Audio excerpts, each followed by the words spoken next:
back to our climate change discussions. How you doing today, brother? Good? Oh, pretty good. As much as can be expected. I'm doing all right. Yeah. With today's situation, it's hard. Yeah. So, well, you mentioned ESG. Let's talk a little about that. If that's all right. Yeah. So ESG, people have probably heard that term being thrown around a bit lately, but it stands for. It's very similar to sustainability report, but it stands for environmental, social, and governance.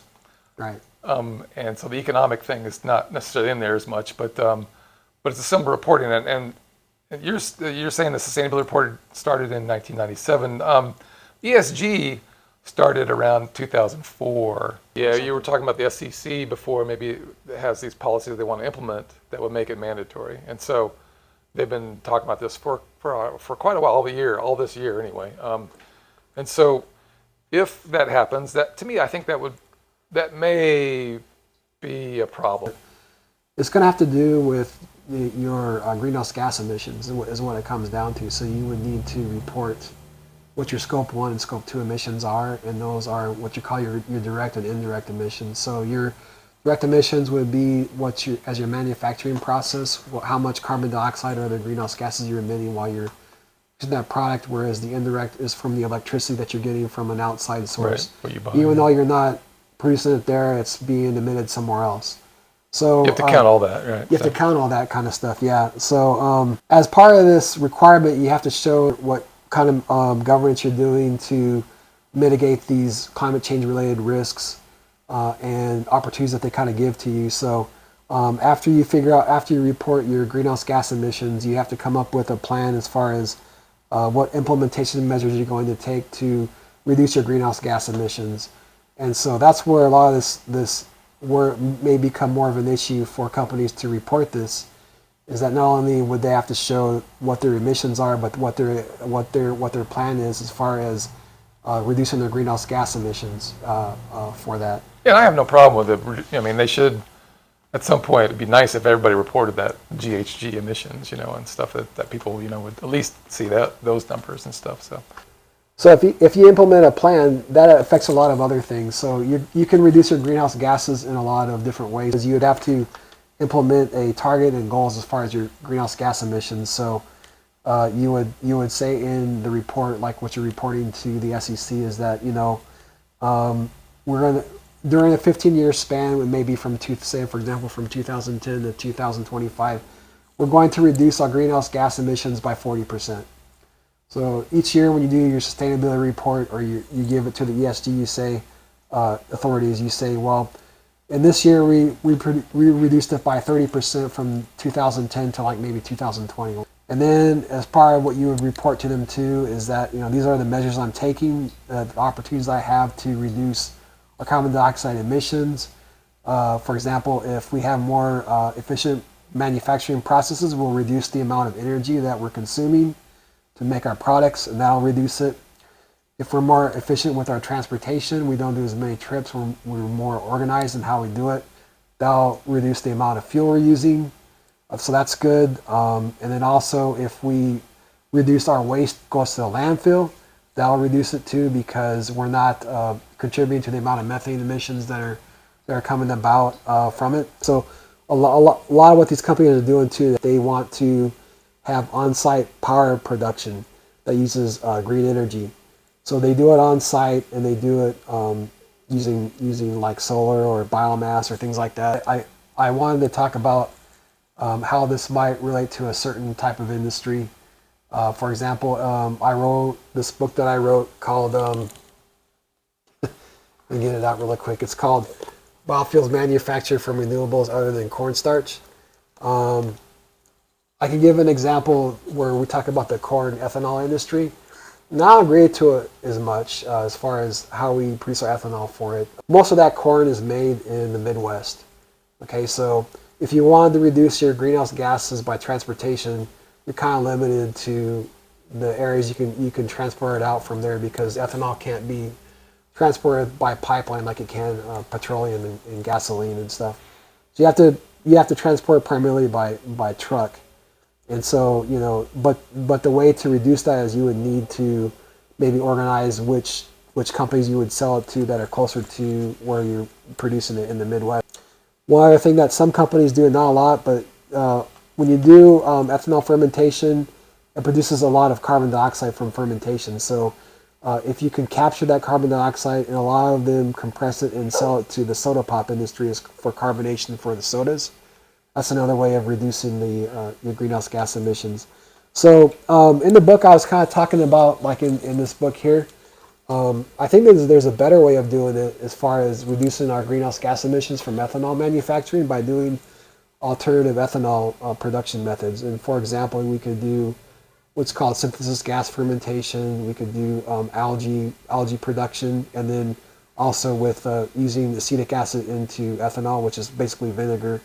All those methods I kind of talk about in the book have been shown to reduce the carbon dioxide emissions significantly more than what you would do with corn ethanol production. So that was one. You can check that out. That's in chapters 5 and 6 in the book on the alternative ethanol and mixed alcohol method. Well, and as long as we're on the SEC topic, Yeah. I know there's a lot of good things about sustainability and ESG, but let's go back to, you were mentioning the SEC regulations. They're not mandatory right now, but they're talking about making them mandatory. And so, to me, I think that would be a mistake to implement it in a place where you could bully people into compliance. And not saying that we shouldn't regulate things, but we got to take a little bit of a page from things that have been going on around the world. And so, like for instance, some countries have implemented regulations to for everybody to be compliant in these things, or some type of policies that would favor an ESG situation. And so, I mean, you heard about Holland, right? Recently. Oh, yeah. So now ESG isn't responsible for all that, but it did contribute to it. And so Holland wanted to get some of the companies there and some of the businesses wanted to get their ESG scores up higher because they wanted to get more revenue and more investors. And one way to do that, the government said, okay, well, hey, to help you out, we're going to, and it also would help out our water supply and our whole, economical and environmental system is to put a lot of restrictions on these chemical fertilizers for the agricultural business. And so I think, hey, that's great. We'll get those ESG scores up. We'll build better off. Solve a lot of problems. No problem. But the unintended consequences there was that the farmers all of a sudden, because they did it too quickly, and they mandated these things too harshly all at once. They weren't producing. They weren't making a profit anymore. A lot of them weren't able to survive, or they're having difficulties in surviving, and so they had these big protests up in that you saw recently. And other countries have having similar problems around the world. Again, it's not only ESG, but it's a contributing factor. So I think that it's to give that much power to government to just implement something too fast. I mean, look at us. That's like saying, hey, let's just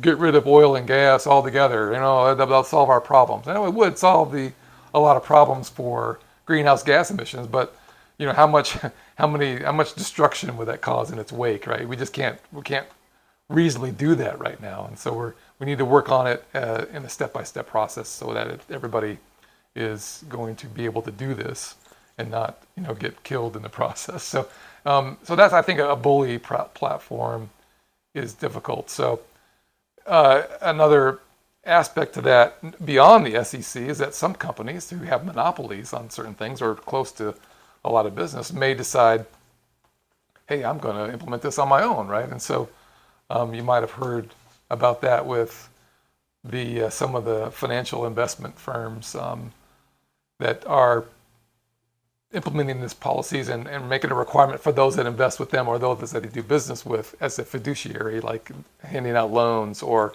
managing their portfolios or their 401ks and things like that. And so you might have heard also that some states, because the businesses that they were disadvantaging, because there is a one fiduciary, which I won't mention its name, but it's worldwide, and it's got trillions and trillions of dollars of assets right now, just one company, and they're imposing a lot of ESG restrictions on certain companies in places where they have business with them, or they're doing loans and such. And so if they can't comply so well, then they're not going to get the favorable rates, or they're not going to get rates at all. And so this is a big, huge company. They can afford to do that. So they can afford to kind of make everybody comply, but it may disadvantage companies that can't do that right now, or that aren't as quick as they want them to be. And so some states are pushing back. I think Arizona was the first one. Arizona Attorney General said, "Hey, wait a minute, that's not fair business practices right now. You're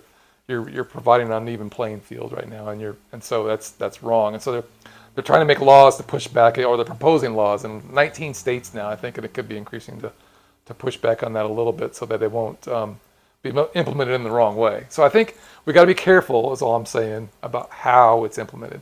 I think ESG is a great thing, but because it's so great, it can be manipulated into something that can be problematic. This could be something that the insurance industry could kind of pick up and run with in the wrong way. And so they may base a lot of their decisions on how high your ESG is scored, regardless of whether you're doing the right practices or not.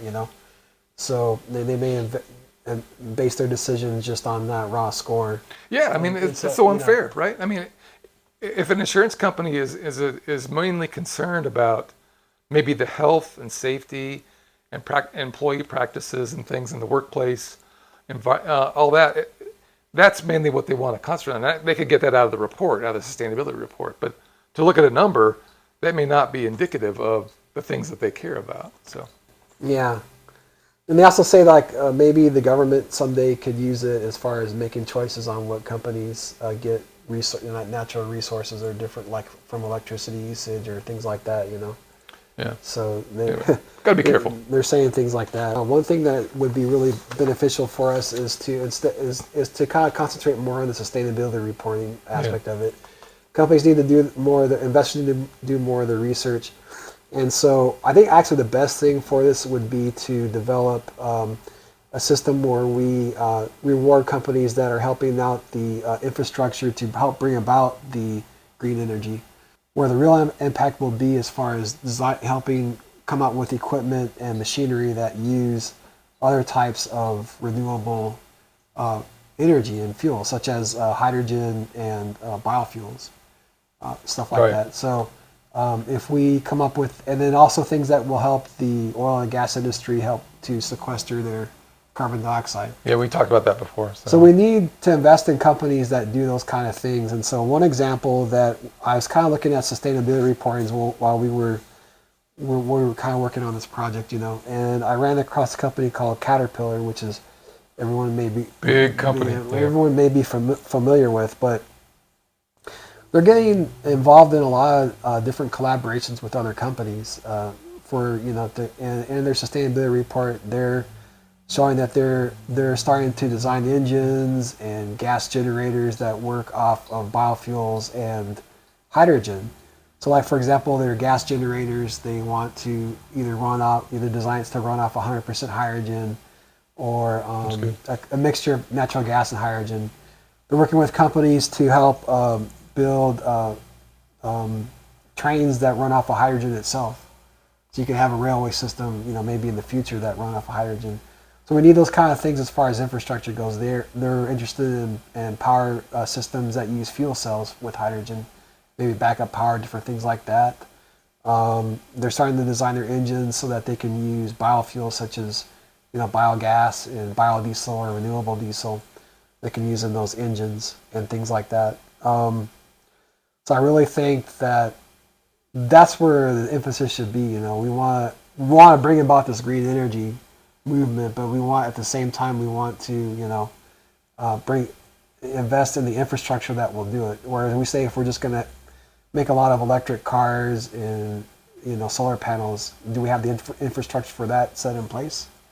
I don't think we do. But if we invest in systems that make machinery and equipment that do that, we're getting closer to our goal of producing, getting into renewables and all that. And does that make any sense? Oh man, that is what I'm talking about, because that is the best example that you could bring. I'm sure there's other companies that do this, but not only in just a responsible practice and implementing best practices in their company, but every successful company puts a significant portion of their profit into innovation, research and development for the future. Otherwise, they can't be sustainable. They're going to lose relevancy if they don't do that. And a smart company like Caterpillar is doing that because they want to be relevant for not just 10 years or 20 years. They want to be relevant for as long as they can, right? Decades. And they have been already. So, I mean, they know what they're doing. So they're not only being responsible for the environment, they're not only trying to put responsibility for greenhouse gas emissions and trying to invent new ways of helping the planet with that, but they're also, like you're saying, providing new and innovative ways for our future development. Okay, not only for environmental success, but success as a people, as a nation, if you would. I mean, I know they're international, but as a world, let's just say, our condition improves with them. So great job on that part. That's a good example. It can also benefit companies that are doing more green manufacturing methods, and we were talking about this before too, but for example, with the cement and steel industry, that makes up around, they estimate it makes up around 10% of all the greenhouse gases emissions that we have in the form of carbon dioxide that we have in the world. And so technologies are starting to come about where we're starting to be able to make our steel and cement without emitting carbon dioxide. So if that came out on their sustainability reports where they're saying, yeah, we can make these materials without emitting carbon dioxide, then that'll really help out the industry, and I think that would really reduce greenhouse gases. So we need to reward, the construction industry as far as helping that out. Right, that would be another thing, and those would be the way to do it. And then another example, I was knocking on photovoltaics. We need to start incentivizing companies to do it within the United States, and there's one company I think that's in Phoenix that's doing that, and they're making more cadmium telluride based photovoltaic panels, or they're thin film. And so in their sustainability report I was looking at, they do a couple practices that would really help out with. And tell us about them, Mary. Right, so not a lot of solar manufacturers do this, but they're offering to recycle all those solar panels because they're producing them. And so they have a system set in place to recycle those solar panels, the cadmium telluride for that. So that would help out a lot. And then their manufacturing process itself, they say, reduces greenhouse gas emissions by almost up to about half than what is compared to the crystalline silicon one. So we may also be having a perovskite-based company in the United States that may be doing this. So that would really help out. If they come out with their sustainability report and show that they were environmentally good with it, then that would help out too. So I'm not trying to knock solar panels all the time, but companies like that would be good. That'd be a good step. Based on their sustainability report, we could say, yeah, they're doing the right thing, instead of lumping them into a group and saying, and their life cycle analysis would be much better than the way they're producing them. All right. Yeah. Well, very good. I think that's kind of pretty good summary of it all. You have anything else you want to add to it all? No, I think that's good. Okay. Well, let's we'll leave it there. It's it can be a very complex thing, so we're kind of trying to just sort of give the highlights there. But all right. So until next time, we'll bid you adieu and let you say let's try to invest smartly as a good thing to end our note on. All right. All right. Thanks. Sure. Thanks.